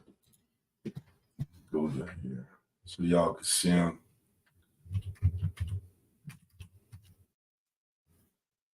Yeah, Jalen Carlin, 6'2", 231 pounds. He's a man zone slot corner, nickel safety. Let me share this with you right quick, then we go right back. This is what the Jalen Carter family, Missouri. 2 interceptions, 4 passes defended this season, 64 tackles, 38 made solo. His role to be a zone slot nickel safety. 40 time projected to be about a 4.5. And then known to give a comparison to recently drafted NFL players, Kendrick Duncan from Louisville, Otis Reese from Ole Miss, and Jalen Graham from Purdue, who players with similar levels to him. Zone coverage, they got him at 67%. Yeah, he was at the East West Shrine Bowl. I'm gonna have to go and watch that game and try to watch some of their practices. But I actually heard a couple national scout experts speaking about this kid, that he had a good week there. So just somebody maybe found to keep on. But all right, but those are your choices. Still got some good players on this board. Again, we got a wide receiver, we got an offensive tackle. What y'all say, family? We winding down this draft.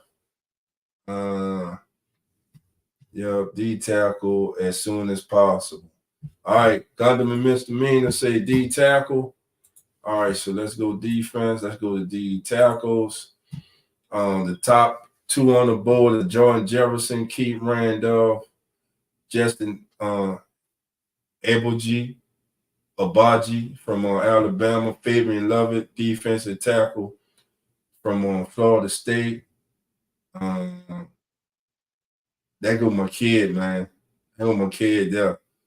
Gabe Hall. They on this simulator, they gonna call it a reach, but that kid right there.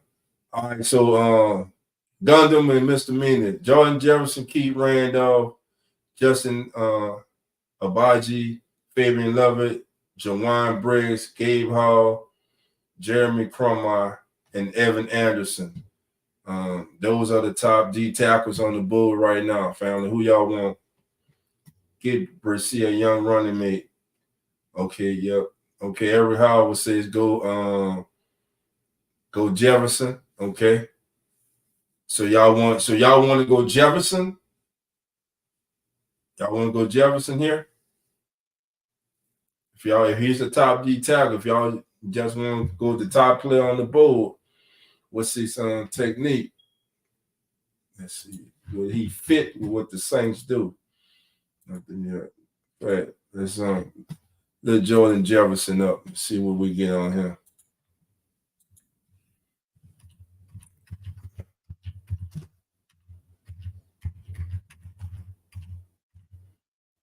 All right. Yeah, nose tackle, DT, sub position, nose tackle, DT, Jordan Jefferson. Who they comparing him to? Travis Jones and Cameron Young from Mississippi State. They got him projected right here in the 6th round. It's a 6th round selection. He's 6'2", 323 pounds. This past season, he had 1 forced fumble, 2.5 sacks, 36 tackles, and 13 tackles were solo. So is it Jordan Jefferson, or you guys want me to? Yep, Jefferson. Okay, let's do it. Jefferson it is, and we take Jordan Jefferson. All right, here we go. We got how many picks we got left? We got a couple picks left. We got 166 coming up, 168. All right. Again, we still got run backs up here. We still got some MJ Devonshire cornerback from Pittsburgh, Ladarius Henderson, offensive tackle from Michigan, Drake Nugent, offensive center from Michigan. This young man here, Dylan Lubby from New Hampshire, quick, explosive back, catch the ball out the backfield, return kicks. He was at the Senior Bowl. He's an intriguing prospect. He intrigues me. You got Tyrese Knight from UTEP, the linebacker. You got Aaron Casey, linebacker from Illinois. Keith Randolph Jr., defensive tackle from Illinois. Those are your top players on the board now, family. So where are we looking? Jefferson, he can play nose tackle. Yeah, I love Gabe Hall. If Gabe Hall on this board, I'm taking him. All right. Right now, let's see. We because in this draft here, we got one skill position. We took the receiver. We didn't take a tight end. We need interior. Let's see the offense, man. See who the top guard. See, the guards are real low right now. And we're at pick 166, and we have 168. You got Henderson, Nathan Thomas, tight ends on the board. Eric from Iowa is a tight end. It's very intriguing. Let me see. Eric see what they got on Eric give y'all the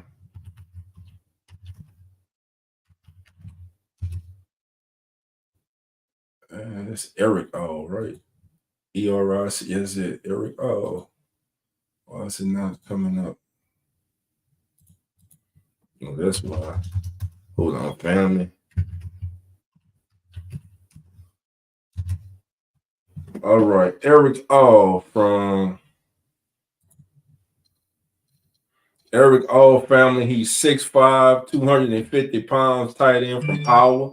And we know about those Iowa tight end. Eric is an alignment versatile tight end that touts natural hands, fluid route running, and the burst to stretch the seam of a defense. All right. Eric is an impressive frame weapon that can play on all three downs.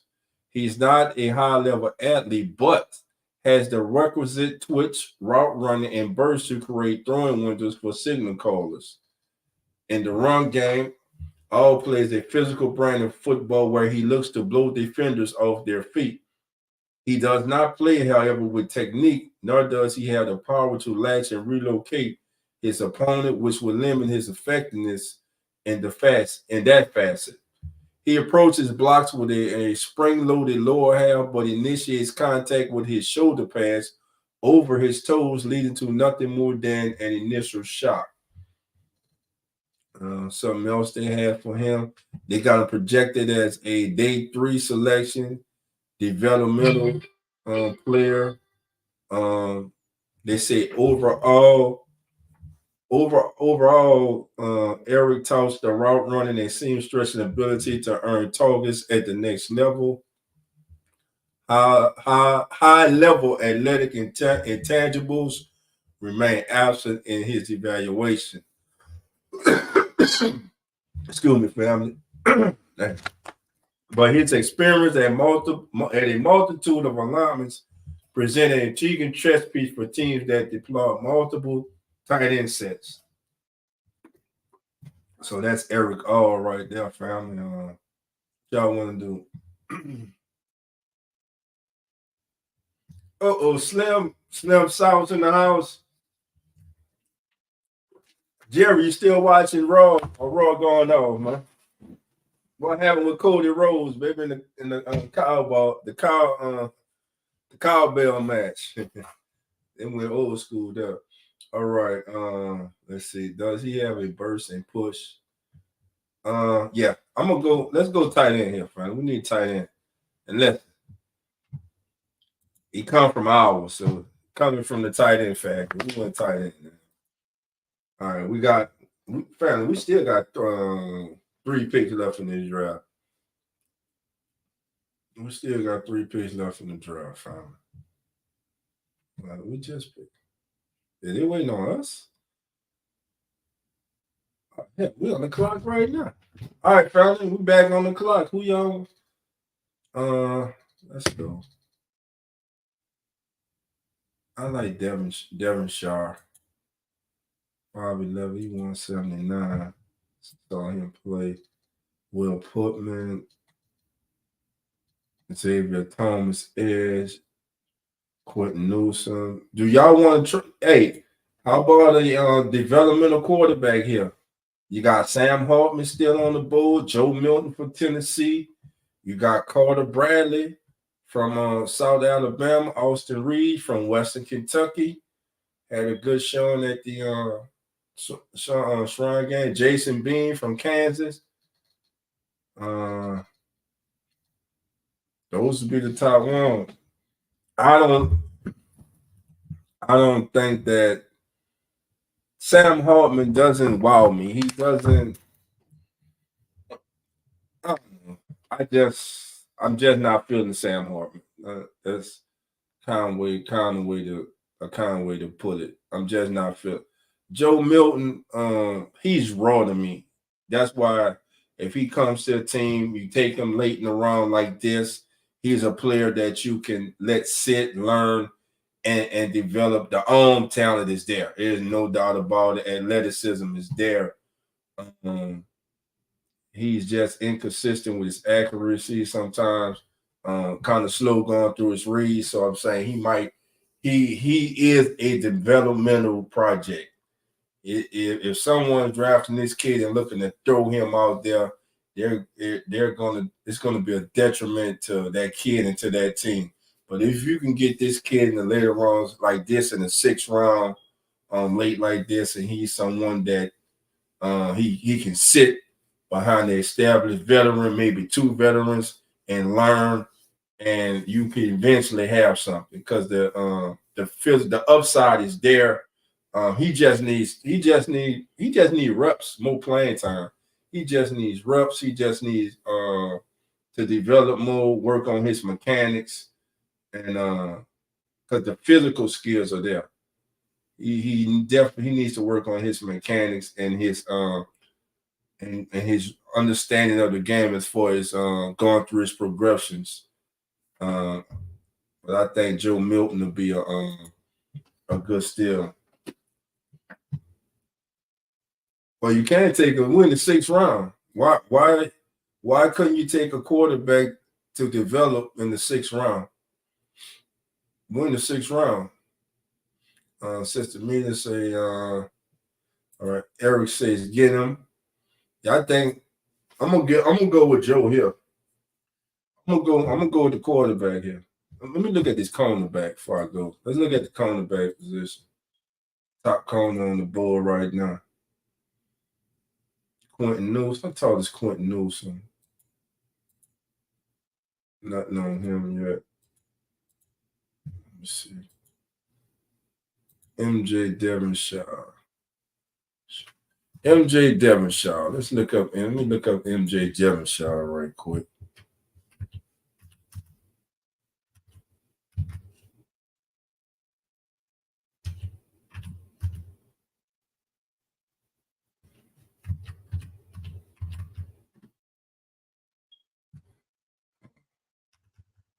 MJ. Is it MJ? Yes. Hold on. MJ Devonshaw. Yeah. DE. That's why.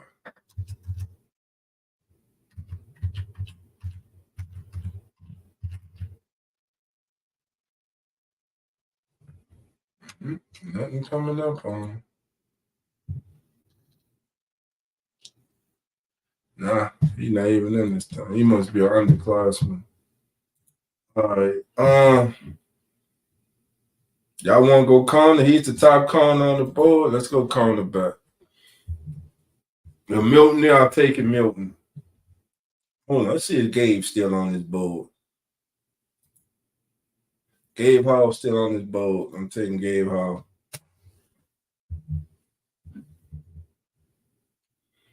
All right, family. We winding this thing down. We finding the 7th round. Family, we still got 3 picks left. That willing to deal in Sister Misdemeanor Crime with doing. Pick 186. All right. Keith Randolph's on there. You got the running back. You got the offensive center. Will Putnam from Clemson. Xavier Thomas, edge rusher. Sam Hartman, Jalen Coker. Maris LaFou, linebacker from Notre Dame. Yeah. I like him.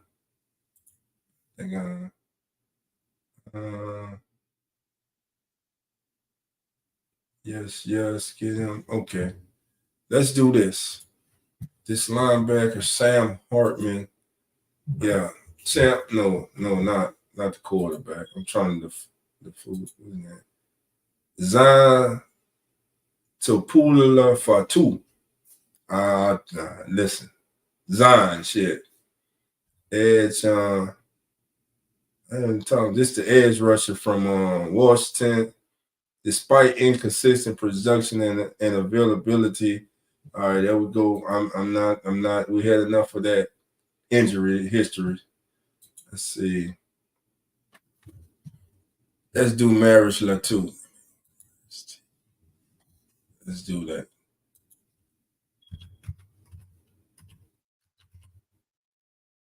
Uh, 6'2", 239 pounds.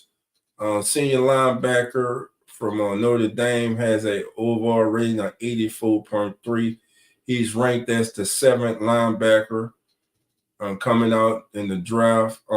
Play style, they got him as a box linebacker. In 2020, as a freshman, he saw action in 10 games, played a total of 206 snaps. He recorded 13 tackles, had 3 assisted, and while adding 10 stops in coverage.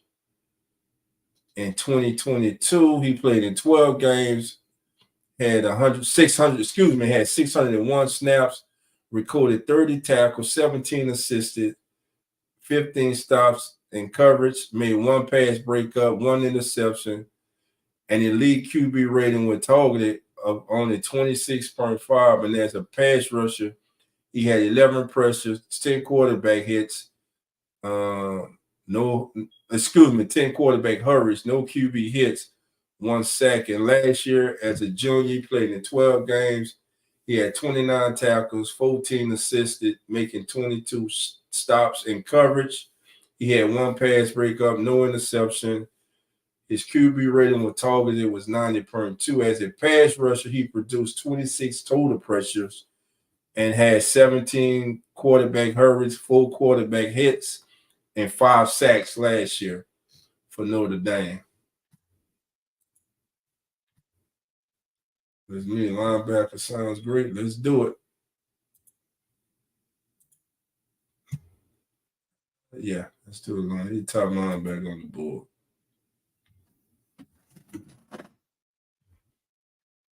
Two more picks to go. Let's go with the best man in bold. Nah, we still didn't get a running back yet. We still need another big man on the board. Keith Randolph, 147. Youth, the defensive tackle, another running back. Edge rusher, Xavier Thomas from Clemson.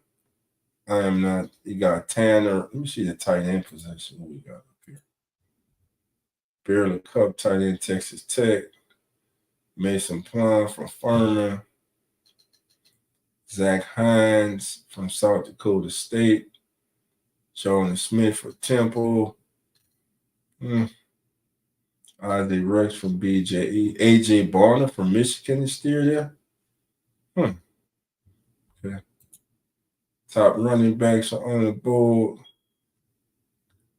Kamani Vidal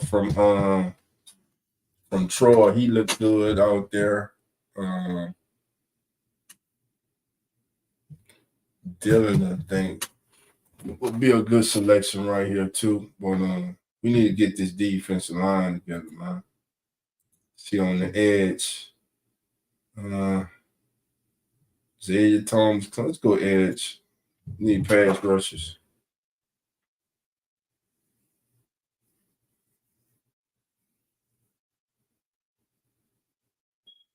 I can see the Raiders taking Sam Holden for real too. All right, here we go. Final pick. I like Carter Bradley, but we already took a quarterback. Did we already take a? We already took a quarterback, did we? I'm tripping. Oh, we took a quarterback already. All right. Keith Randolph is still there. Those are my two. We in the low 2. We had 2 what? We're on pick.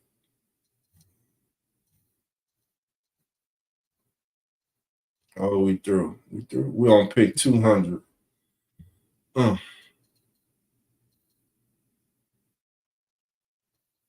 Did we get a tight end yet? Let's go with AJ from Michigan. Close this draft out.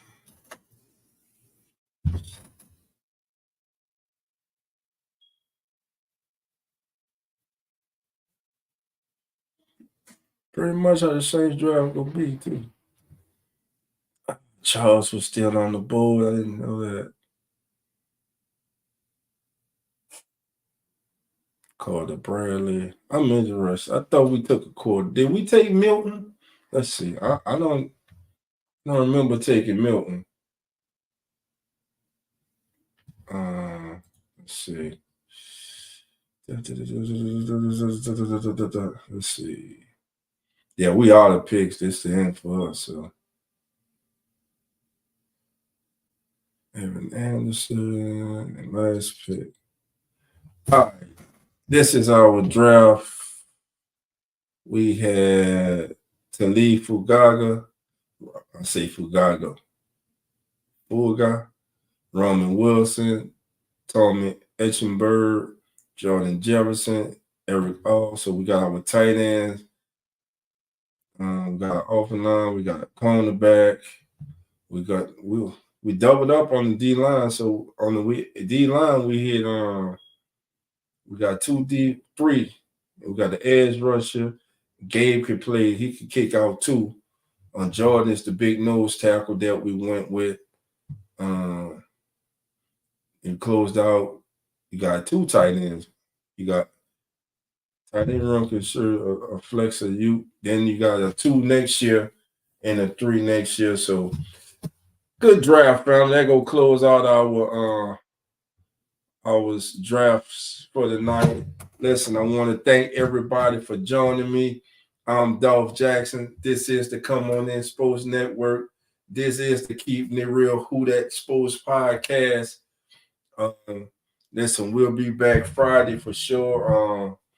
I might do another show tomorrow. I'm trying to get a special guest on for Friday for us, family. I'm waiting to hear back from that person. I ain't gonna say who it is yet.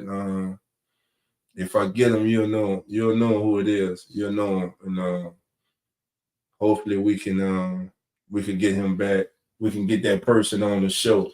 Now, this was the draft that I did earlier today. Get out the way.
Back with another show tomorrow.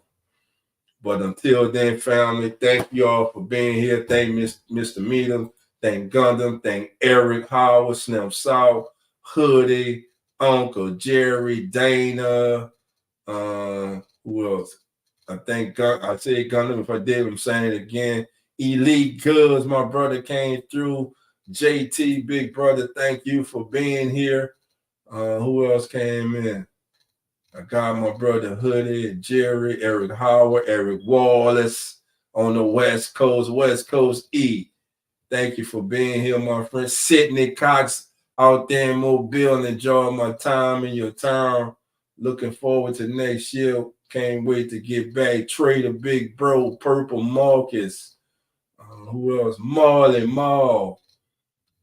Who else was in here? Kevin Thomas, Leo Jr. Thank you for being here, family. Who else we had? I think it's one more. Oh, that is Kidder96. Thank you for being here and coming through. We appreciate you. My guy, St. John the Butler. Thank you for being here, my brother. As always, JLJ504 HOD. You heard me? Come on in. Thank you for being here, my brother. Yeah, our offensive line, we got to get better.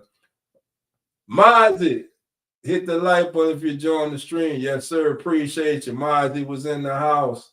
Thank you for being here, my brother. Who else came on through, man? All right. And my brother, J Live 504. You already know. All right, family, listen. I'm Dove Jackson. This to Keep It Real Who That Sports podcast. And y'all know how we get out of here. Love and who that. Keep those notification bells open. We might be back with another show tomorrow. And as soon as I get notification on that special guest, family, I'll let y'all know. But until then, have a good night and a good day tomorrow, family. Talk to you later.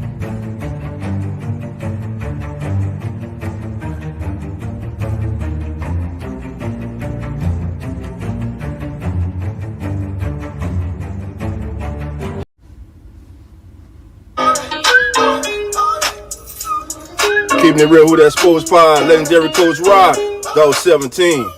Let's rock. Who that? Boss kick, black and gold. Let's go. First and goal from the one. Best believe we go punch. Punching in, get them punch. With them Saints, watch us march. Down the field, down your throat. Keeping it real, who that sports. Breaking news, interviews, open lines just for you. Call in, join in, Pale Nation, just win. B.I., Mount Zion, Coach Green, oh my, CJ, JV, Trick or Trade, Jose, keep it real. Who that nation?